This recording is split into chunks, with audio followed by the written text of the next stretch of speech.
Друштво, како што ви го најавив, видеото со прашање и одговори во врска со сите ваши прашања за мојата трансплантација на коса, еве го.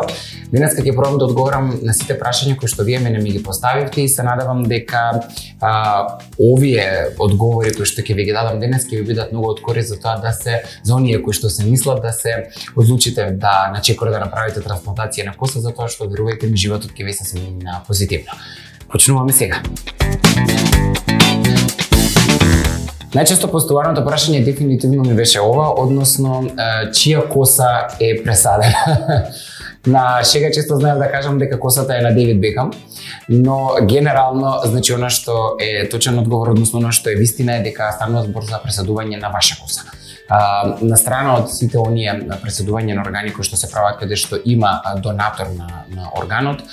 кога станува збор за пресадување на коса, станува збор за пресадување на вашата сопствена коса. Косата се зема од задниот дел на главата и ви се пресадува на деловите каде што во деловите каде што имате проблем, односно каде што е позначително опаѓањето на коса. Пред да направите било каква интервенција, односно трансплантација на коса, ќе мора да направите консултација која што во Ватанмед е бесплатна, каде што ќе во задниот дел на главата ќе ви направат едно испитување за тоа дали е коренот доволно јак за да може да се земаат фоликули кои што ќе ви се пресадат во деловите каде што имате потреба да се трансплантира коса. Да, генерално станува збор за малку подолго траена процедура, односно самиот процес на трансплантација на коса трае, во мојот случај траеше 9 часа, односно трае подолго. Зошто ќе прашате? Заради тоа што сите оние фоликули кои што од задниот дел на вашата глава ќе се земат, треба да се преседат влакно по влакно во делот каде што треба да се каде што ви недостасува коса, односно каде што треба да направите трансплантација на коса. Заради тоа е толку долга процедурата и во мојот случај таа траеше 9 часа. Генерално вие лежите, јас во текот на мојата трансплантација на коса гледав Netflix, гледав серија, така што може да правите што сакате, да спиете, да може да слушате музика, може да гледате серија, како во мојот случај, меѓутоа генерално треба да се подготвите за една подолго траена процедура. Генерално единствена болка која што ја чувствувате е моментот на аплицирањето на анестезијата и тоа е некое, ајде да го кажеме условно речено, болно пецкање кое што трае некои 3 до 5 секунди. И потоа веќе буквално кога ќе почне да дејства анестезијата, затоа што ви се става локална анестезија во глава, вие повеќе не чувствувате ништо. Буквално имате чувство дека некој нешто работи на вашата глава, меѓутоа генерално вие не чувствувате ништо, не чувствувате никаква болка и се останато. Така што апсолутно самиот процес на трансплантација на коси, се она што се прави на вашата глава, тие 9, 10, 8 или било колку и да се часови дека трае самата трансплантација, вие не чувствувате ништо и немате никаква болка. Во текот на процесот, односно што по трансплантацијата, односно во текот на процесот по завршувањето на трансплантацијата, веќе во најмногу она што треба да направите да си посветите време на себе и да си посветите максимална грижа и време на себе и нега, заради тоа што првите денови по трансплантацијата на коса се особено важни да мирувате и да си дадете време на себе да се одморите од се она кое што сте го поминале во текот на трансплантација на коса. Нормално е да се појават отоци, кај некои луѓе нормално е да се појават и болки, при можеби некоја блага температура. Јас за среќа немав ни болки ни температура, меѓутоа некаде на 5-тиот ден се појави благ оток, кој што е сосема нормално и она што е особено важно е дека треба да пиете многу вода. За сите останати инструкции во Ватанмед ќе ве упатат многу точно за се она што и како треба да правите по процесот на трансплантација на коса. Веднаш кога ќе завршите со трансплантација на коса, односно кога ќе заврши самиот процес или самата интервенција, веќе следното утро одите на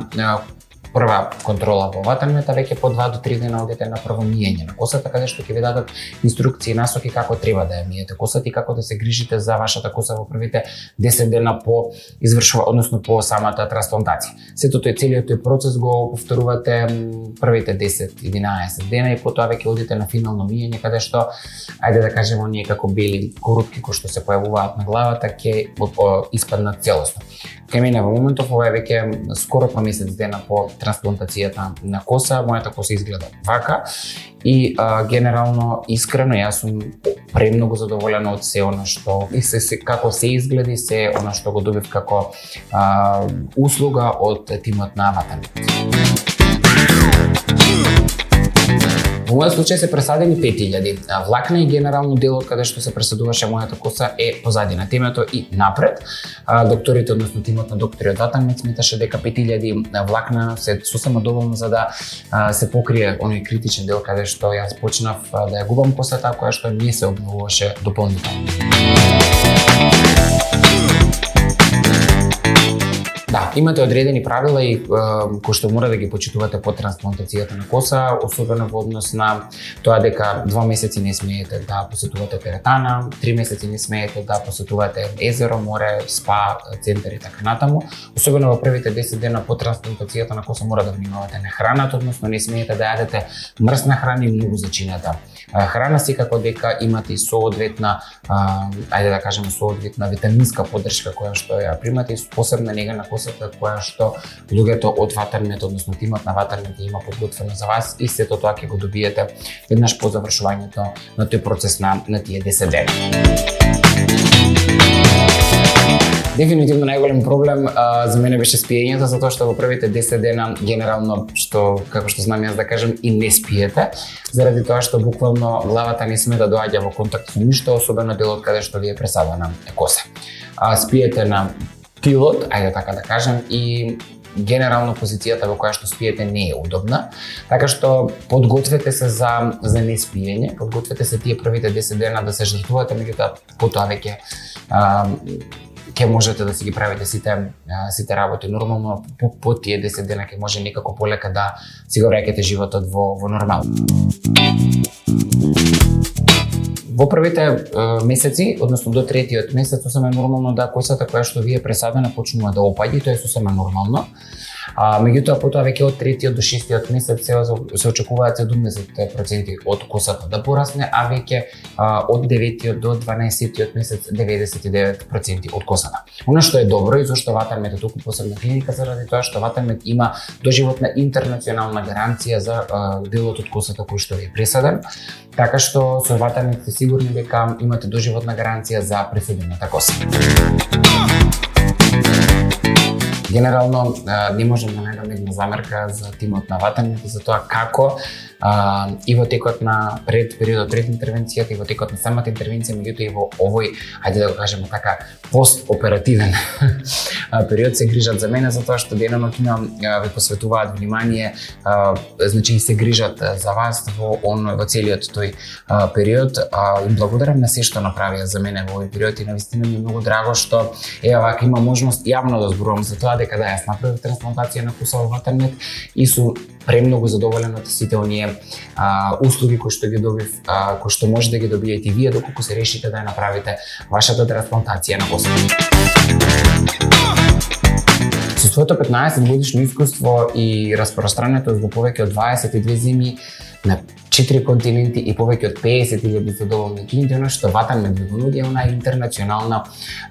гаранција, односно што значи дека доколку направите трансплантација на коса во Македонија, а во моментот кога треба да направите одредена консултација или преглед, вие се наоѓате на друго место, како на пример, да речеме сте во Белград, слободно можете да отидете на консултација и на преглед во Белград. Оно што е многу важно и што треба да го знаете е дека тимот на доктори и на сестри кои што работат во Ватармет се сите од Турција, односно тоа се доктори кои што се обучени од Турција и верувајте ми, внимаваат на секој детал кога е во прашање вашата трансплантација на коса, не само од аспект на тоа квалитетно да ви биде пресадена косата, туку внимавајќи и на секој естетски аспект за тоа кога ви се пресадува косата, за тоа да изгледа совршено добро.